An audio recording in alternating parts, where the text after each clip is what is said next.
Hello everyone, welcome back to the channel. तो इस video में हम करने वाले हैं आपका chapter number 8 short run equilibrium output of class 12 macro economics. So हमने चैप्टर नंबर 7 कर लिया आपका, जिसमें आपने देखा कि एग्रीगेट डिमांड क्या होता है, एग्रीगेट सप्लाई क्या होता है, बेसिकली आपको पता चल गया एक छोटा मोटा कॉन्सेप्ट। अब हमारा जो मेन टॉपिक है यूनिट का वो शुरू हो रहा है, जो हमने करने दो अप्रोचेस कि किंग्स ने कि जो हमारे जो इकोनॉमिस्ट थे जॉन कीन्स, उन्होंने दो थ्योरीज दी थी, एक मतलब दो अप्रोचेस दी थी। तो वो अप्रोचेस को हम इस चैप्टर में पढ़ने वाले हैं। ये बहुत इंपॉर्टेंट टॉपिक है और इसमें इन्वेस्टमेंट मल्टीप्लायर वाला भी आएगा, वो भी बहुत इंपॉर्टेंट है। यहाँ दोनों जगह से क्वेश्चन बनने बहुत बहुत ज़्यादा चांसेस हैं, तो देख लेना है वो ध्यान से। सो शुरू करते हैं। सो जो आपका फर्स्ट टॉपिक आता है, ये वैसे पिछले चैप्टर से भी कनेक्ट कर सकते हैं, जिसमें अपने एडीएस का इंट्रो पढ़ा, और इस चैप्टर में भी ले सकते हैं इस चीज़ को, जो है derivation of saving curve from consumption curve.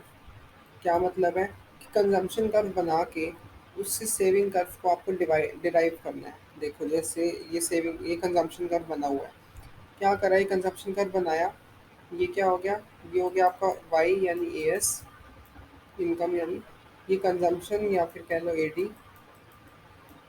ठीक है, तो यहाँ से क्या करा, पहले हमने बनाया ए एस कर्व, ठीक है, बन गया। यहाँ हमने बनाया कंजम्पशन कर्व, जोन से भी पॉइंट पे ये कट करा ना, वो तो हो गया इनका ब्रेक इवन पॉइंट, वो आगे हम पढ़ेंगे अभी। ब्रेक इवन पॉइंट बोलते हैं इसको वैसे। जहाँ से हो गया, एक और हमने कर्व बनाया, और एज ये वो सेविंग कर्व नेगेटिव में भी जाता है, तो हमने यहाँ से जो है शुरू करा लाना इस तरीके से। और जहाँ पर भी वो जा जाके यहाँ हमने एक इन्वेस्टमेंट का बनाया, नहीं सेविंग का बनाया। जैसे ही जिस पॉइंट पे भी वो कट कर मतलब निकल रहा है ना, यहाँ से हमने जैसे ब्रेक इवन पॉइंट से लाते गए, जिस पॉइंट से भी वो कट कर रहा है उससे इस लाइन को ज्वाइन कर दो, that will become the saving का। तो ये डेरिवेशन हो जाएगी। तो क्वेश्चन आ जाता है डेरिवेशन का, तो ये बना दोगे, थोड़ा बहुत एक्सप्लेन कर दोगे कि ये वाला कंजम्पशन लिया है, ये इनकम ली है, ये ओरिजिन हमने पास करा, ये वाला कर्व निकाला है, ब्रेक इवन पॉइंट फॉर्म हुआ यहाँ से, जो हमने कट करा वगैरह वगैरह, जो एक्सप्लेन करना होता है। ठीक है, ऐसे ही है डेरिवेशन ऑफ कंजम्पशन कर्व और सेविंग कर्व की। सेविंग कर्व से कंजम्पशन कर्व को डिराइव करना, पहले सेविंग कर्व बना लिया, जोन सा भी ब्रेक इवन पॉइंट आया उसका, तो वहाँ से डॉट डॉट डॉट करते करते जहाँ पर भी वो कट कर रहा है वही वाला। ठीक है, अब हमारा बहुत इंपॉर्टेंट टॉपिक आता है, which is determination of equilibrium, कि हम उस लेवल को डिटरमाइन ही कैसे करते हैं। सो अकॉर्डिंग टू कीन्स, या फिर कह लो Keynes theory on the economy is in equilibrium when AD for all the goods and services become equal to AS। Keynes कहता है कि इकोनॉमी तभी इक्विलिब्रियम में आएगी, तभी इक्वल आएगी, जब हमारा जो एग्रीगेट डिमांड है यानी एडी है, वो एग्रीगेट सप्लाई यानी एएस के इक्वल आ जाए। ये अप्रोच उसने दी कि when AD become equal to AS then our economy is in equilibrium. वो ये कहता है, कीन्स अप्रोच होता है। उसने क्या अप्रोचेस दी इक्विलिब्रियम को निकालने के लिए? पहली AD equal to A S approach, यानी C plus I equal to C plus S. तो वहाँ से हम एक अप्रोच तो होगी AD equal to A S, जब हम दोनों इनके फॉर्मूले को इक्वल रखते हैं, सी से सी कैंसिल, तो क्या बचता है आई इक्वल टू एस। तो हमारे पास दो अप्रोचेस आई, एक तो aggregate demand equal to aggregate supply and investment equal to saving approach. ठीक है, तो नेक्स्ट अब सबसे पहले पढ़ते हैं हम A D and A S approach. इस अप्रोच के अकॉर्डिंग क्या था, according to the Keynes theory equilibrium level of income is determined when AD become equal to AS. वो कहता है कि जब हम एक हमारा एक इक्विलिब्रियम लेवल ऑफ इनकम तब डिटरमाइन होगा, तब पता चलेगा जब एडी इक्वल टू एस आ जाएगा। तो देखो अब ध्यान से इसको, मैंने क्या करा, पहले ग्राफ देख लो। ये मैंने बनाया ग्राफ, यहाँ पर ली एक्स एक्सिस, यहाँ ली वाई एक्सिस, यहाँ एडी इक्वल टू एस, यहाँ income output and employment what, कि यहाँ से निकाला A S which is 45 degree slope, यहाँ से आ गया ए डी, जहाँ से दोनों पॉइंट कट करते हैं that is a break even point. ठीक है, या फिर कह लो इफेक्टिव डिमांड। अब देखो मैंने क्या करा, इनकम ली मैंने, जीरो से स्टार्ट करके 100 के डिफरेंस पे मैंने इनकम ले ली, कंजम्पशन ले ली, इन्वेस्टमेंट ऑटोनमस होगी 40 40 पे ले ली, माइनस सेविंग्स आ गई। आपको पता होगा कि सेविंग कैसे निकलती है, income minus consumption, A D C plus I, A S C plus S. ठीक है, ये निकल के दोनों सारे। अब चलते चलते चलते आप देखो तो एक पॉइंट ऐसा आएगा जहाँ पर ए डी भी सेम है और ए एस भी सेम है। जहाँ पर ये A D A S same है वही आपका क्या हो जाएगा, इक्विलिब्रियम का पॉइंट। अगर आपको पूरी फंक्शनिंग आ जाती है लिखने के लिए कि explain the A D A S approach, तो आपने ऐसे पूरी टेबल बनानी है, पूरा ऐसे ग्राफ बनाना है। उसके बाद एक और चीज़ एक्सप्लेन करनी है, वो मैंने इसमें लिखी नहीं है, आपको मैं अपने तरफ से बता रहा हूँ। ठीक है, बट वो लिखनी ज़रूरी है। देखो, अगर आप इधर देखोगे इस वाले पोर्शन में, ये वाला, तो यहाँ क्या हो रहा है, यहाँ अगर आप देखो तो दो कंडीशन होती है हमारी। देखो, अगर ए डी, एक सेकेंड, हमारे पास दो कंडीशन होती हैं कि या तो हमारे पास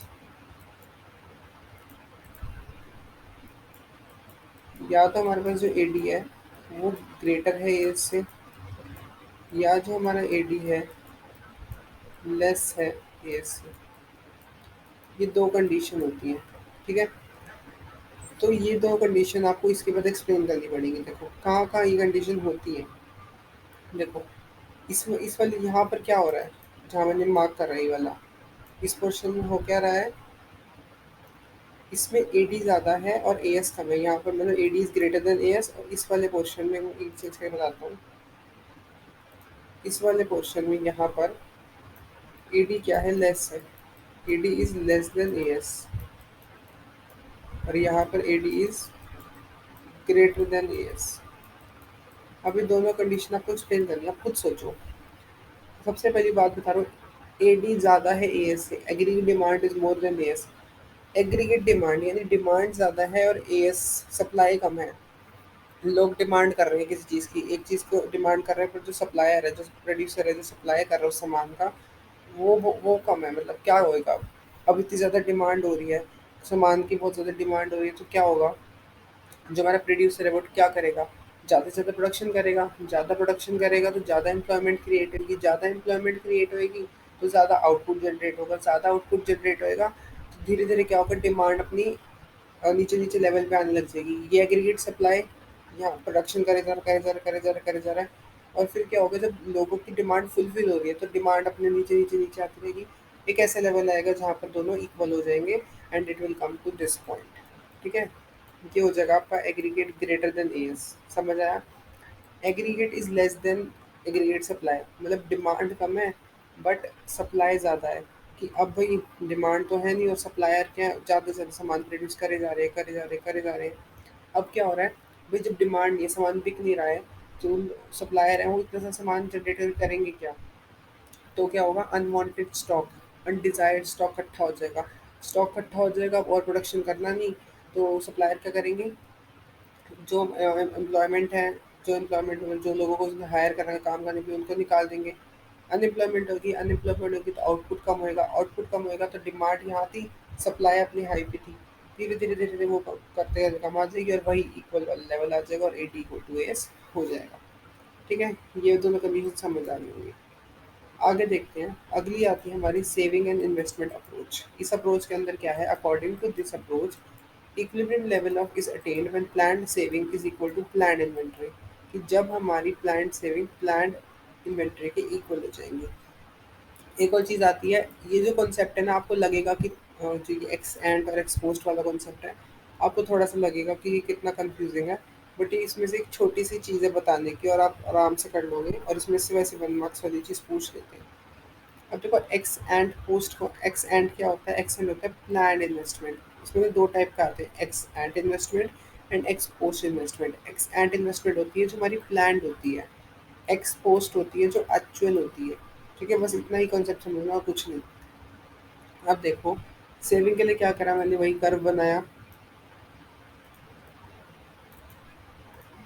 कर्व बनाया, saving and investment, income, output, employment.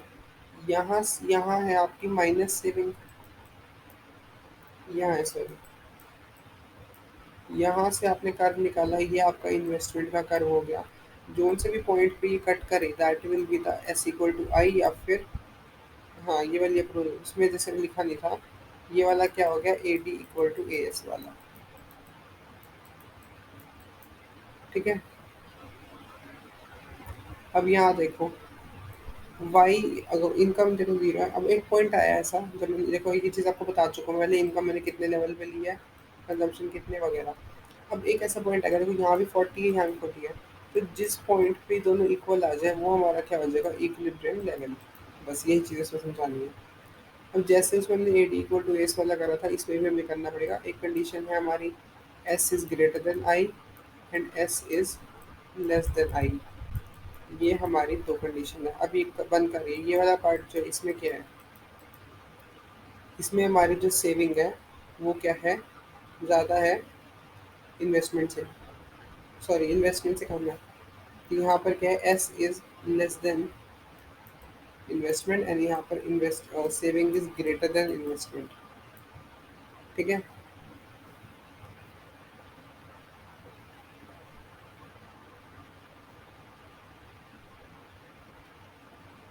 Mark कर दो ये वाला पार्ट। ठीक है। अब क्या होगा, अब दोनों कंडीशन समझो। ये आपने करना क्या, मेरे को एक्सप्लेन आ जाते हैं कि एक्सप्लेन करो सेविंग इन्वेस्टमेंट अप्रोच। तो पहले पूरी ये एक्सप्लेन करोगे, टेबल बनाओगे, ग्राफ बनाओगे, फिर ये दोनों एक्सप्लेन करोगे। अब समझो,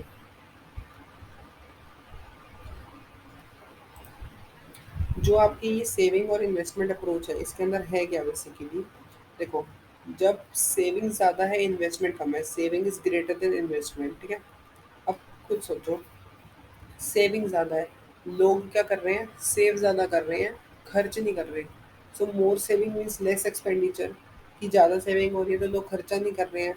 इससे क्या होगा, अब देखो, जब खर्चा नहीं कर रहे हैं तो लोग डिमांड भी नहीं करेंगे। जब कोई सारे लोग सेव कर रहे हैं, खर्चा नहीं कर रहे, तो डिमांड भी नहीं करेंगे, तो एग्रीगेट डिमांड में फॉल आएगा। एग्रीगेट डिमांड में फॉल आएगा तो प्रोड्यूसर से क्या होगा, अब डिमांड नहीं है तो वो अनवांटेड स्टॉक इकट्ठा होएगा, वही वाली चीज़ हो जाएगी अभी जो ऊपर बताई है। अनवांटेड स्टॉक इकट्ठा हो जाएगा तो प्रोड्यूसर क्या करेंगे, प्रोडक्शन में कट करने की सोचेंगे, कट करने की सोचेंगे तो आउटपुट कम जनरेट होगा। आउटपुट कम होगा तो इनकम लेस होएगी, इनकम लेस होएगी तो सेविंग लेस होएगी, और सेविंग फिर किसके इक्वल आ जाएगी, इन्वेस्टमेंट की। वही चीज़ होगी ना। देखो, सेविंग यहाँ थी, ओ सॉरी इन्वेस्टमेंट यहाँ थी, सेविंग यहाँ थी। लोग सेव ज़्यादा कर रहे थे, लोग सेव ज़्यादा कर रहे थे तो एडी कम, डिमांड ही कम करेंगे, तो डिमांड कम कर रहे थे तो क्या होगा, स्टॉक इकट्ठा हो रहा था लेस। फिर स्टॉक इकट्ठा हो रहा था तो जो प्रोड्यूसर है वो क्या करेंगे, क्या कहते हैं, एम्प्लॉयमेंट को कट करेंगे, एम्प्लॉयमेंट कम करेंगे, आउटपुट जनरेट कम होगा, आउटपुट कम जनरेट होगा तो इनकम कम होगी, और फिर इनकम कम होगी, सेविंग कम होगी, तो सेविंग कम होगी, धीरे धीरे धीरे धीरे करके नीचे आ जाएगी और एक लेवल आएगा जहाँ पर वो दोनों इक्वल हो जाएंगे। अब आए, अगर सेविंग कम है इन्वेस्टमेंट ज़्यादा है, लोग सेव नहीं कर रहे हैं, खर्चे पे खर्चा कर रहे हैं। ठीक है। अब क्लियर सी बात है, देखो इन्वेस्टमेंट यहाँ है, सेविंग यहाँ है, सेविंग बिल्कुल नहीं कर रहे हैं, खर्चा करे जा रहे हैं। तो इससे क्या है, एडी में इंक्रीज आएगा, मतलब लोग डिमांड ज़्यादा कर रहे होंगे। डिमांड ज़्यादा कर रहे होंगे तो क्या होगा, AS will be less than AD, मतलब सप्लाई कम होगी और डिमांड ज़्यादा होगी। तो प्रोड्यूसर क्या सोचेगा, प्रोडक्शन करने की सोचेगा, प्रोडक्शन करने की सोचेगा तो ज़्यादा से ज़्यादा आउटपुट जनरेट करने की सोचेगा, ज़्यादा आउटपुट जनरेट करने की सोचेगा तो ज़्यादा इनकम होगी, और ज़्यादा इनकम होगी तो सेविंग भी ज़्यादा होगी। सेविंग ज़्यादा होगी तो फिर वही पॉइंट आएगा, तो सेविंग्स ऊपर आने लग जाएंगी, और सेविंग ऊपर आने लग जाएंगी तो एक पॉइंट आएगा जहाँ पर दोनों इक्वल हो जाएंगी। That's it. समझ आया। ये था आपका सेविंग एंड इन्वेस्टमेंट अप्रोच। अब हमारा एक और मौसम भी पूरा ही इम्पोर्टेंट था। इम्पोर्टेंट आता है इन्वेस्टमेंट मल्टीप्लायर। अब इन्वेस्टमेंट मल्टीप्लायर क्या है, देखो, Keynes believe that an initial increase in investment increases the final income by many times.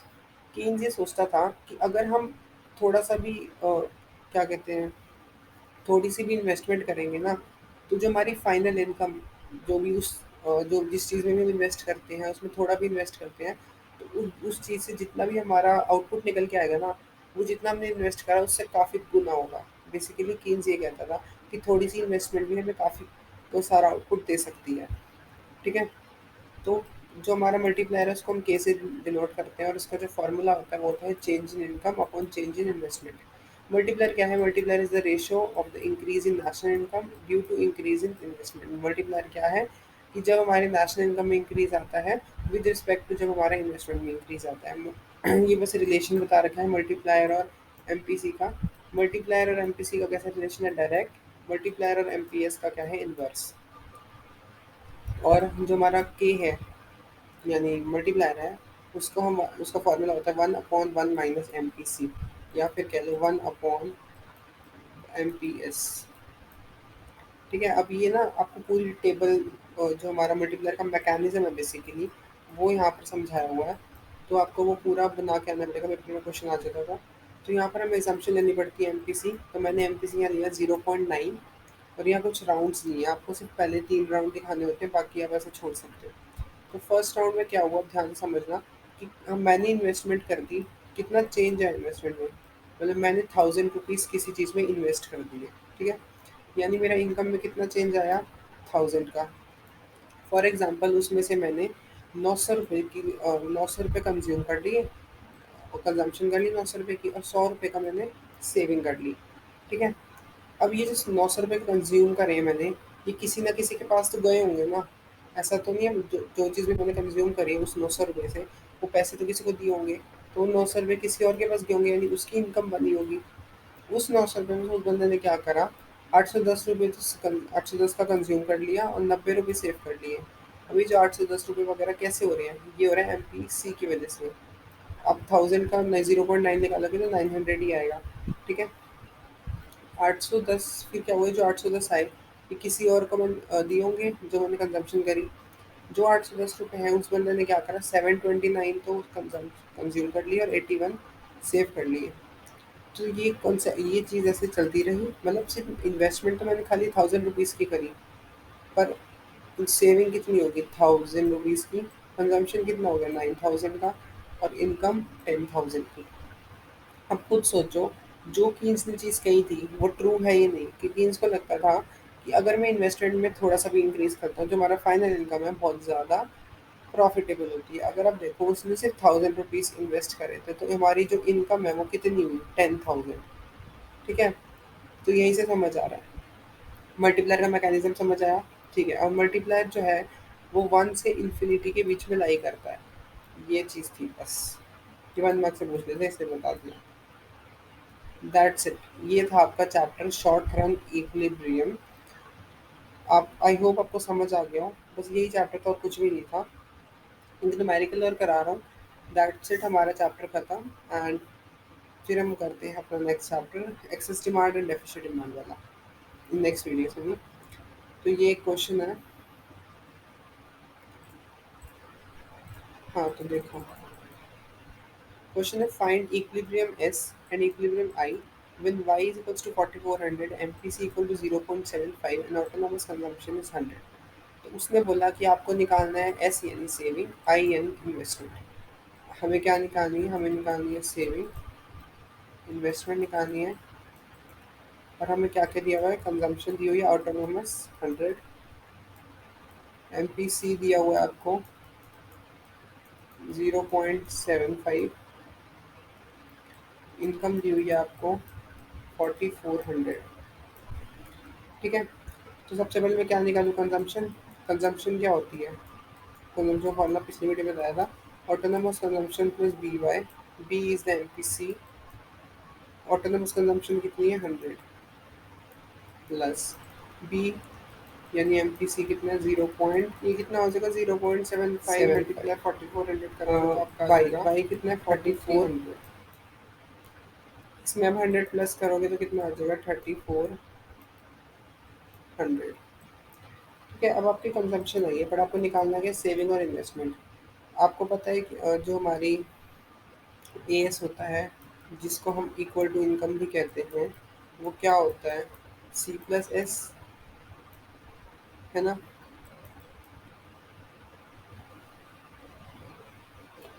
तो हमारी इनकम यानी AS, income equal to AS होता है, इनकम कितनी है हमारी 4400, और कंजम्पशन कितनी निकाली हमने 3400, प्लस सेविंग। ठीक है, तो सेविंग इक्वल टू 4400, इधर जाके माइनस का हो जाएगा 3400, कितना हो जाएगा 1000, इक्वल टू सेविंग। सेविंग आ गई और इन्वेस्टमेंट निकालनी है। अभी हमने एक अप्रोच पढ़ी थी कि जो एस इक्वल टू आई है, ये हमारी इन्वेस्टमेंट अप्रोच है कि सेविंग और इन्वेस्टमेंट इक्वल होता है। तो सेविंग 1000 है तो इन्वेस्टमेंट में कितनी आ गई, 1000। ये हमने अभी अप्रोच पढ़ी है। ठीक है, ये था आपका एक न्यूमेरिकल जो मैंने डिस्कस कर लिया। So with this, we have completed your chapter number 8, short run equilibrium output. And I will meet you in the next video. Thank you for watching. And if you like, share, subscribe, and press the bell icon for more updates. And don't forget to like the video.